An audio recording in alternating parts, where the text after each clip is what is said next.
All right, all right. Hey, aloha, everyone. Happy Tuesday.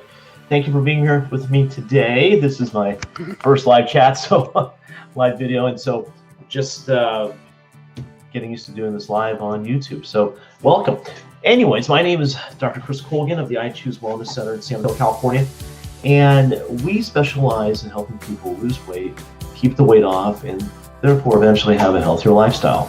So let's talk about some things. And a mentor of mine a while ago made the comment that, change is relatively easy. It's thinking about change that is hard. So what are some changes now that we're going into the second month of the new year here in 2020 that you want to create some changes on, healthy changes for your life and lifestyle? Okay, so here's some things. The first thing is, I always believe, the early bird gets the worm. Whether you're an early riser or not, getting up early has a lot of advantage because, one, you get to get things done. And that could be anything. For me, it's getting up early to maybe do a little meditation, a little exercise, just something I can get done with that it's off my list, that I know is going to benefit me the rest of the day because it's going to keep me supercharged. So, for example, I like to wake up at around 6:30 in the morning. Now, that's not too early. I know a lot of my colleagues are waking up around 5 a.m. More power to them. But the thing is, by waking up early, usually everyone else is still asleep. You can kind of do things uninterrupted. You're by yourself. You get to just have that alone time to focus on you, so you could just have an impactful day on whatever you do and whoever you influence or whoever you work for, perhaps. So, for example, I'll wake up and read a little bit of maybe some scripture, something out of the Bible, something that just helps ground me. And that could be anything for you. That could be listening to a podcast, closing your eyes for 3 minutes and just deep breathing, meditating, whatever that is for you. And I like to meditate too. Sometimes meditation for me is just finding a place where I could just sit down and take 4 or 5 minutes of just deep breaths. And it's amazing how refreshed you feel and how things are and how things go the rest of your day. So that's one thing to do. Another thing too is some exercise. A lot of people like to work out first thing in the morning. Hey, get the exercise done. I find that when exercise is done first thing in the morning, it rejuvenates you. It's out of the way. You get a chance to enjoy your day, come home, relax, have your dinner, and enjoy your time so you don't have to worry about, oh man, I got to go to the gym after work. I got to deal with traffic. Whatever that is for people in your life, I find that if you get these things knocked out in the morning, it's great. Another great tip for you too is kind of plan your day, and you may want to start planning your day from the night before you go to bed. That way you don't have to think about it so early in the morning. What are some things that need to get done? How is your day going to look? What are some things you want to change that maybe years past you kind of had enough for? You've been kind of known as that guy or gal that's late all the time. Instead of showing up at 9 a.m., you're there at 9:05 or 9:10. How do people view you? What's their listening to, right? I'm the kind of person, if I have an appointment at 9:30, I'm there like at 9:15. I've always been I was raised by a father that worked for the airline industry, and so we were always told to get there on time, and basically getting there on time meant getting there early, okay, because you never know what can happen. So I like to get there a little early in the morning. And sometimes it's very refreshing because if something does happen and it derails you, it's like, hey, at least you got that 15 or 20 minutes to catch up with that, to make sure you're on time for that appointment or for your workplace, depending on traffic and where you live. Those are little things that work. Other things too is, what are you doing, say, as far as your own health? What are you eating? What are you doing to change that? A lot of times we have our comfort food, so to speak. So I am Filipino Hawaiian and I love it all. Okay, I eat everything. But the one thing is I notice is there's certain things I just can't eat as much as I used to, being 48 years of age.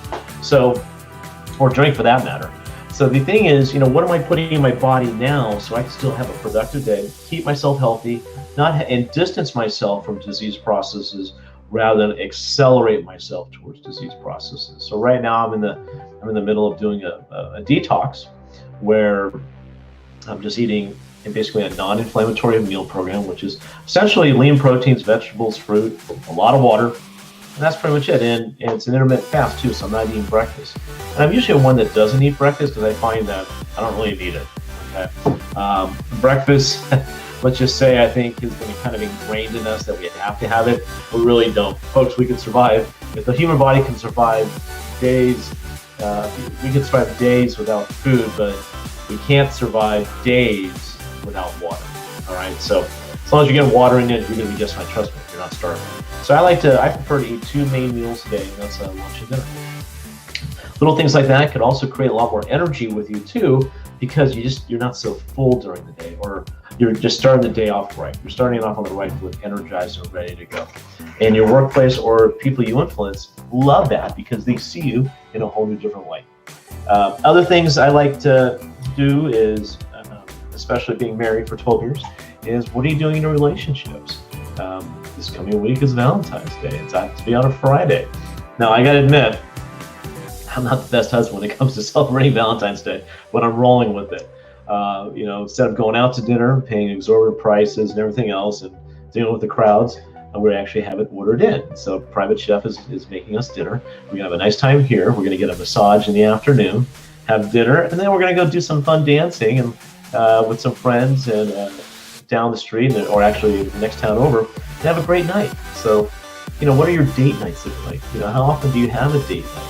If you're in a relationship or with your significant others, it's very important. It's not, and a date night should be something that should be planned rather than, hey honey, what do you want to do today? You know how that's going, right? So it's usually not going to go too good or too well.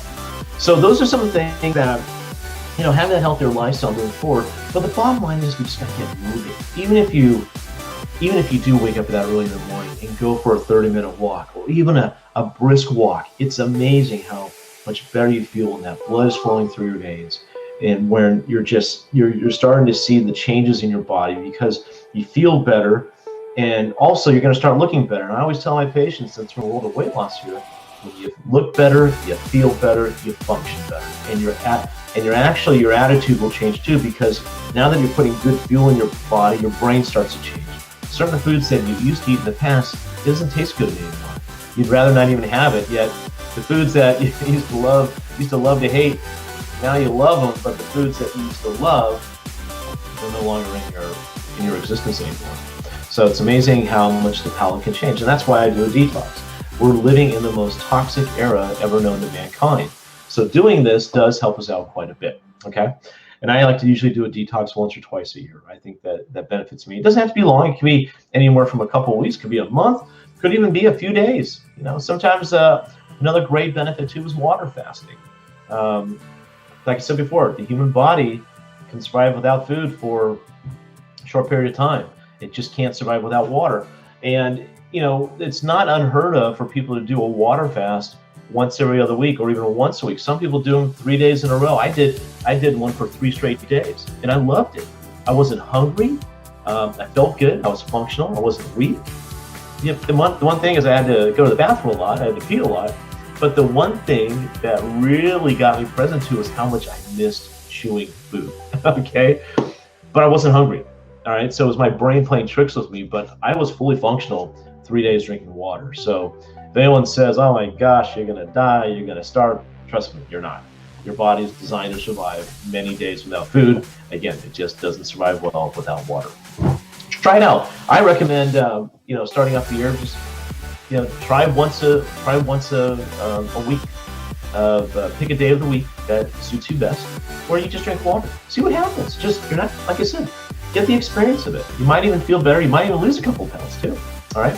So that's the other benefit. You're giving your body a break from processing food, and all it's doing is just putting you in a fat burning mode. So try that out. Another interesting thing too is some of you may be eating a lot of meat. Okay, a lot of depends what kind of meat too. Is it processed? Is it grass-fed? Is it farm-raised? Is it, or I should say, pasture-raised? Where are you getting your food from? What sources are you reading those labels? Like, do you understand where it comes from? Some of you may pay more attention to that. I'm also enjoyed. I went even vegan. I know, right? The vegan word, Filipino Hawaiian. You don't hear about a Filipino Hawaiian going vegan often. But I actually did a challenge where I did it for 1 week. I loved it so much I did 2 weeks. I felt amazing. And so what I'm going to do every month now is I'm going to just have a week of just eating more plant-based foods. And that's all it is. It's nothing crazy. But there are so many different things out there now available to you that are plant-based, organic, non-GMO. Okay, we want to stay away from the GMO stuff, but those are the things that are available to now. And try it out. See, or I don't even want to say try it out. Just do it. Do it for a week. See how your body responds. I think you'll be pleasantly surprised. And there's all kinds of things out there you can do too. Okay, but these are some of the things. If you want to get to a certain place in life, if there's someone you admire, someone you like following, someone you like following on social media, really follow them, but find out who they follow and get involved in their circle, or listen to their podcast, subscribe to some of the things they offer. There's so much great free content on how you can improve yourself, so that way your life moving forward is that much better than it was the day before, and then so. Okay. Well, anyways, I hope hope everyone enjoyed this today. It was my pleasure for presenting this. And soon we're going to have other guests. We were supposed to have a guest here from Element Food. We just couldn't get it on the schedule. That will be happening soon. But stay tuned for our next episode, because I believe it will be the owner of Element Foods, where, think about it, the whole cup of noodle concepts, just add hot water, you got yourself a meal. Well, he took it to a different level. You're having freeze-dried food, but it's healthy-free, it's non-GMO, designed for athletes, because he was an athlete too. And all you got to do is add 8 ounces of hot water, let it sit for 12 minutes, and voila, you got yourself a healthy meal. Okay? Anyways, we'll talk more about him next week. Stay tuned for that. And we appreciate you being with us. Have an awesome day, and aloha.